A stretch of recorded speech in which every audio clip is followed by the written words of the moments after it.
Bismillahirrahmanirrahim. Assalamualaikum warahmatullahi wabarakatuh. Waalaikumsalam Salam warahmatullahi warahmatullahi wabarakatuh. wabarakatuh. Yang kami hormati Ibu Titin Tristiana MKOM yang selaku dosen pengampu mata kuliah proses bisnis TI serta teman-teman mahasiswa yang kami banggakan. Alhamdulillah hari ini kita dapat berkumpul dalam forum virtual ini untuk melaksanakan sesi presentasi kelompok. Sebelum dimulai mungkin kita akan memperkenalkan diri terlebih dahulu.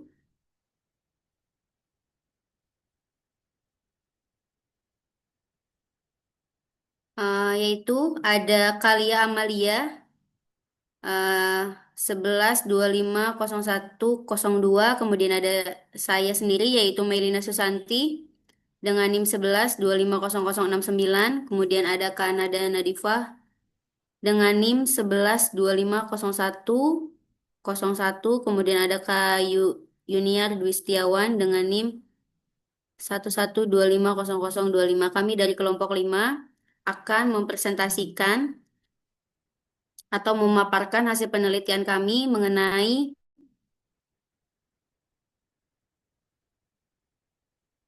analisa proses bisnis DI menggunakan metode analisa SWOT pada telesales Bank Mandiri di Pusat Jakarta. Kemudian paparan untuk memempatkan waktu yang tersedia, baik kita mulai paparan ini yang akan diawali oleh Kanada Nadifah. Dipersilahkan. Ya, baik kami.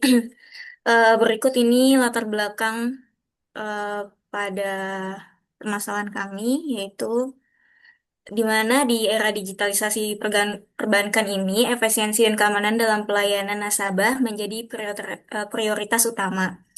Di dalam telesales Bank Mandiri saat ini telah menggunakan sistem aplikasi Kosisco sebagai sarana komunikasi antara nasabah dan petugas layanan, serta menggunakan sistem web Orca sebagai aplikasi utama dalam pengelolaan data. Nah, kedua sistem ini harus terintegrasi dengan baik untuk memastikan keakuratan data dan kelancaran operasional layanan. Lalu, integrasi antara aplikasi kalau Cisco dengan sistem web Orca itu memegang peranan yang sangat penting untuk membangun ekosistem pelayanan perbankan. Gitu. Lanjut, kayunya. Nah, berikut ini ada permasalahan yang sering terjadi. Yang pertama yaitu ketidaksesuaian data antara informasi yang disampaikan melalui panggilan data yang tersimpan di sistem web Orca. Yang kedua, keterlambatan layanan akibat petugas harus melakukan input data secara manual. Yang ketiga, risiko keamanan dan kerahasiaan data yang semakin tinggi karena adanya potensi kesalahan manusia, human error dalam pengelolaan data. Yang keempat, menurunnya kualitas pelayanan dan kepuasan nasabah, yang pada akhirnya dapat mempengaruhi citra dan reputasi Bank Mandiri sebagai lembaga keuangan yang profesional dan modern. Nah, berikut rumusan masalahnya.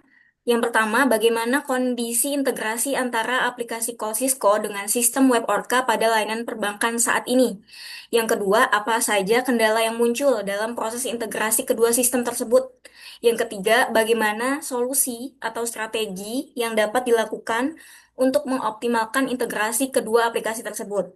Yang keempat, yaitu sejauh mana sih integrasi kedua sistem tersebut dapat meningkatkan kepuasan nasabah dan mendukung reputasi Bank Mandiri. Ba- Baik, tujuannya mungkin Kanada. Oke, yang selanjutnya ini ada tujuan. Tujuannya itu untuk mengetahui kondisi integrasi antara aplikasi Cisco dengan sistem web Orca dalam mendukung layanan perbankan. Yang kedua itu mengidentifikasi kendala-kendala yang muncul dalam proses integrasi kedua sistem tersebut. Yang ketiga, gimana solusi atau strategi yang dapat dilakukan untuk mengoptimalkan integrasi aplikasi Cisco dengan sistem web Orca. Terus untuk merumuskan solusi atau strategi yang tepat guna mengoptimalkan integrasi aplikasi call Cisco. Nah, ini ada lagi untuk menganalisis sejauh mana integrasi kedua sistemnya. Terus untuk mengidentifikasi kendala-kendala yang muncul. dalam proses integrasi kedua sistem tersebut. Terakhir, untuk memberikan rekomendasi yang dapat membantu Bank Mandiri dalam memperkuat reputasi sebagai lembaga keuangan yang andal, modern, dan terpercaya.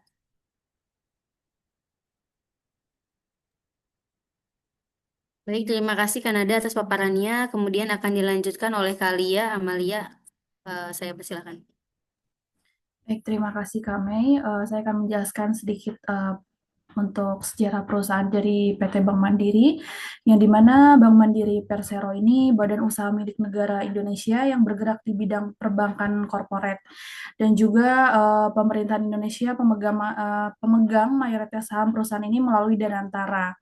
Bank Mandiri ini dibentuk dari penggabungan 4 bank milik negara, yaitu ada Bank Bumi Daya Plaza atau BDP, ada Bank Dagang Negara, Bank Ekspor Indonesia, Bank Ekspor Impor Indonesia, dan juga Bank Pembangunan Indonesia. Dan juga untuk Bank Mandiri ini menyediakan berbagai jasa keuangan untuk nasabah individu dan koperasi dengan fokus pada solusi inovatif, teknologi, dan pertumbuhan ekonomi Indonesia, serta memiliki visi menjadi bank terbaik di ASEAN. Untuk mendukung kegiatan bisnisnya hingga akhir tahun 2022, bank ini memiliki 138 unit kantor cabang dan juga 13.027 unit ATM yang tersebar di Indonesia. Bank ini juga memiliki kantor di Shanghai, Cayman Island, Dili, Hong Kong, dan juga Singapura. Untuk visi dan misi, yang dimana untuk visi di Bank Mandiri ini menjadi partner finansial pilihan utama, atau to be your preferred financial partner, dengan penjabaran yang pertama itu ada komitmen membangun hubungan jangka panjang yang didasari atas kepercayaan baik dan menjadi solusi keuangan yang inovatif, mengambil peran aktif dalam mendorong pertumbuhan jangka panjang Indonesia, di mana untuk misinya di sini berorientasi pada pemenuhan kebutuhan pasar, mengembangkan sumber daya yang profesional, memberikan manfaat maksimal kepada stakeholders, dan juga melaksanakan manajemen terbuka. Untuk proses bisnis berjalannya, yang dimana untuk yang pertama, agen Telesaras melakukan pengecekan terhadap data nasabah pada sistem web Orca. Lalu setelah datanya diverifikasi, agen Telesaras menghubungi nasabah melalui aplikasi Cisco Call untuk menawarkan penambahan limit atau top up saldo. Lalu apabila nasabah menunjukkan ketertarikan untuk penawaran dari agen, maka agen akan melakukan simulasi terkait angsuran, tenor, dan juga suku bunga yang sesuai dengan ketentuan produk yang ada. Jika nasabah menyetujui hasil simulasi tersebut, maka agen Telesales melanjutkan proses dengan melakukan penginputan data nasabah pada eForm Webloss Vega guna menyamakan data dan menyiapkan dokumen pengajuan. Lalu selanjutnya, setelah seluruh data diinput dengan benar, agen melakukan proses submit dan data tersebut akan diteruskan kepada tim analis untuk dilakukan pengecekan data dan verifikasi lanjutan. Lalu apabila hasil pemeriksaan menunjukkan bahwa data nasabah bersih dan memenuhi syarat-syarat untuk memperoleh pinjaman dari Bank Mandiri, maka analis akan menghubungi nasabah tersebut untuk proses akad pencairan dana sesuai platform pengajuan di awal. Sebaliknya, apabila ditemukan banyak pinjaman aktif di luar Bank Mandiri, maka pengajuan dapat mengalami penurunan saldo limit atau dibatalkan secara otomatis oleh sistem. Namun, jika nasabah ingin melunasi pinjaman di luar Bank Mandiri, itu hanya bisa menurunnya saldo limit dan dilanjutkan untuk proses selanjutnya. Lalu setelah pengajuan disetujui, agen kembali menghubungi nasabah tersebut untuk memastikan kesediaan melanjutkan proses pengajuan. Jika nasabah bersedia, maka tim analis akan melakukan proses akad pencairan pinjaman. Selanjutnya, setelah akan dilakukan dan nasabah menyetujui untuk prosesnya, maka saldo limit akan bertambah secara otomatis dan dana akan ditransfer ke rekening nasabah dalam waktu 1-3 hari kerja. Lalu data saldo limit yang telah diperbarui akan otomatis terupdate pada aplikasi Livin by Mandiri milik nasabah. Di mana untuk permasalahan utama dalam proses bisnis berjalan adalah kurangnya sinkronisasi data antara aplikasi call Cisco dan web Orca, sehingga mengakibatkan redundansi pekerjaan, potensi kesalahan input, dan juga keterlambatan pelayanan kepada nasabah.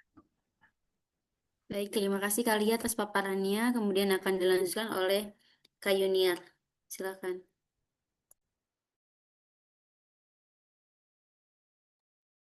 Baik, terima kasih Kak Mei. Untuk selanjutnya yaitu analisis SWOT. Untuk SWOT ini adalah metode untuk melihat apa yang menjadi kekuatan, kelemahan, peluang, dan juga ancaman bagi aplikasi yang kita analisis. Lalu untuk penjelasan SWOT-nya, yang pertama ada kekuatan, adanya dukungan regulasi dan kebijakan pemerintah dalam penguatan keamanan data. Yang keduanya ada jaminan keamanan data nasabah dengan sistem enkripsi berlapis. Lalu ada adanya standar operasional dan audit TI, infrastruktur TI yang modern dan terintegrasi, lalu tenaga ahli TI yang kompeten dan terverifikasi.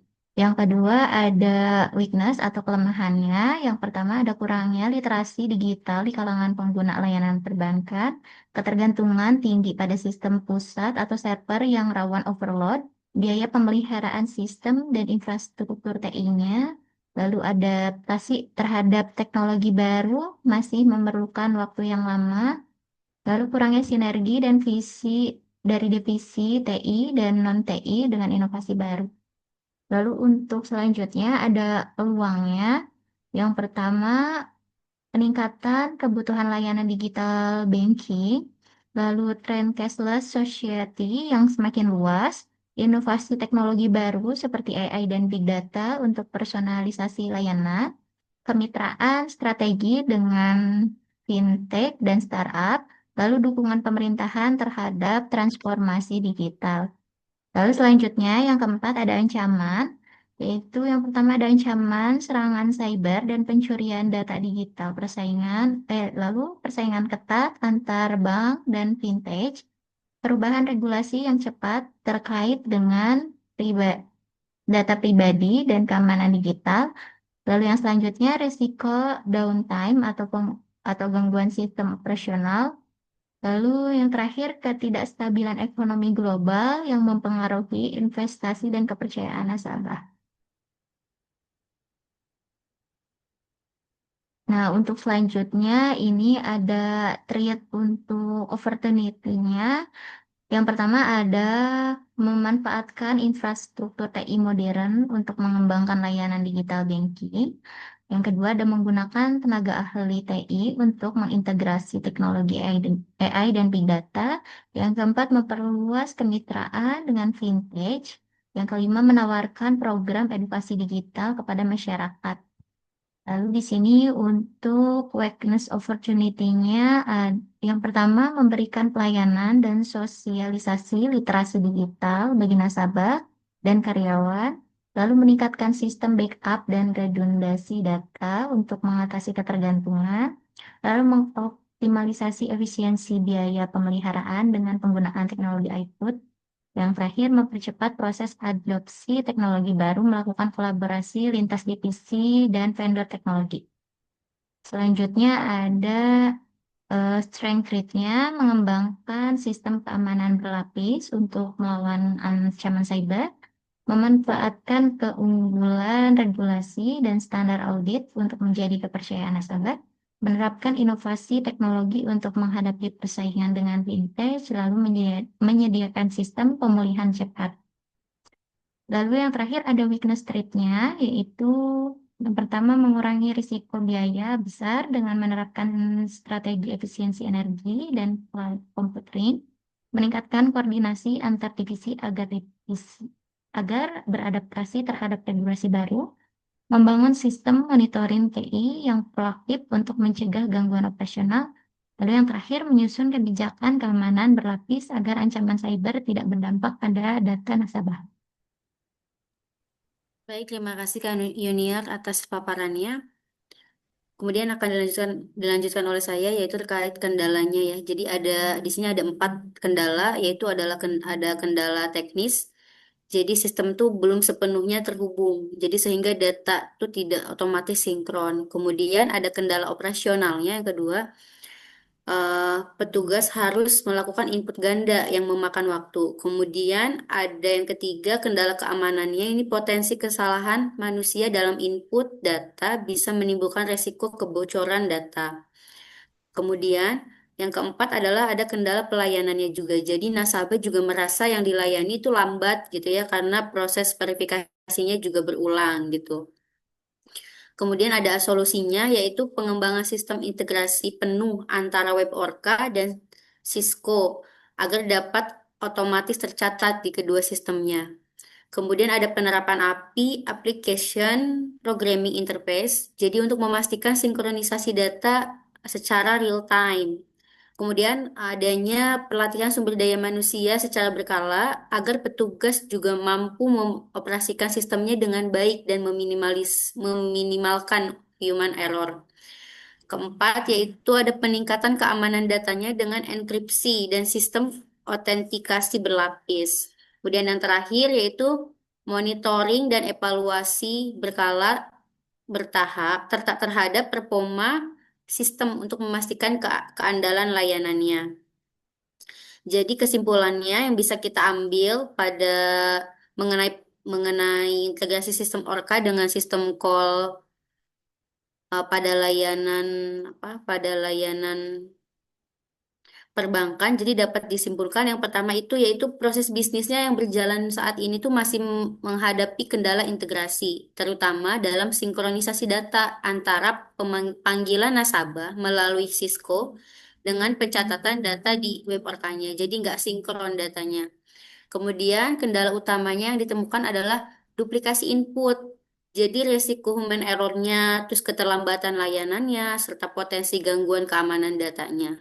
Kemudian ada analisa SWOT-nya itu sih menunjukkan bahwa perusahaan Bank Mandiri ini memiliki kekuatan ya berupa pemanfaatan teknologi modern dan sumber daya manusianya juga yang terlatih. Namun kelemahannya terletak pada sistem yang belum terintegrasi penuh.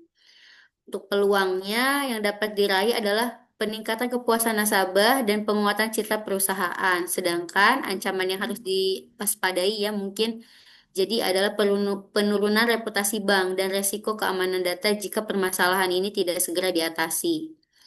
Udah dengan adanya solusi berupa pengembangan sistem integrasi, pemanfaatan API, peningkatan keamanan, serta pelatihan sumber daya manusia, diharapkan sih proses layanannya dapat berjalan lebih efektif, kemudian efisien dan aman juga untuk data-data nasabahnya.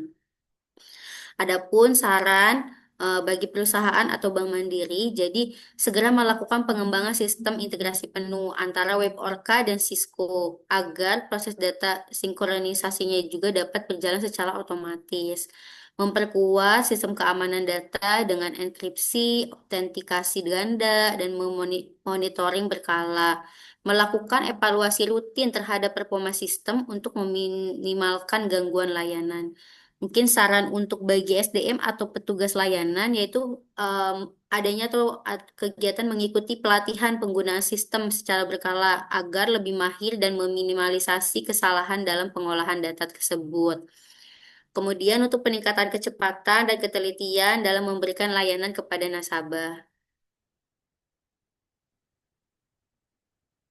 Kemudian mungkin saran bagi peneliti atau pengembangnya perlu dilakukan studi lebih lebih lanjut ya. Jadi terkait penerapan teknologi integrasi yang lebih canggih seperti penggunaan code service atau machine learning untuk mendukung analis data nasabahnya. Kemudian mengkaji potensi integrasi dengan kanal layanan lain seperti mobile banking, internet banking, sehingga terciptanya ekosistem di digital banking yang menyeluruh. Berikut adalah dokumentasi yang penelitian kita. Jadi ada salah satu teman kita juga sebagai staf Mandiri ya di telesalesnya itu ada Kalia Amalia. Di sini berfoto dengan salah satu staf juga atau yang bekerja di Bank Mandiri. Kemudian ini adalah ruang kerja di Bank Mandirinya. Kemudian ini adalah gedung di di Bank Mandiri tersebut. Terima kasih. Mungkin Cukup sekian presentasi dari kelompok 5. Terima kasih atas perhatiannya. Terus terima kasih juga untuk rekan-rekan semua. Mohon maaf jika ada kesalahan presentasi dari kelompok kami. Terima kasih banyak. Saya tutup. Wassalamualaikum warahmatullahi wabarakatuh. Waalaikumsalam warahmatullahi wabarakatuh. Terima kasih banyak semuanya. Terima kasih, Kak.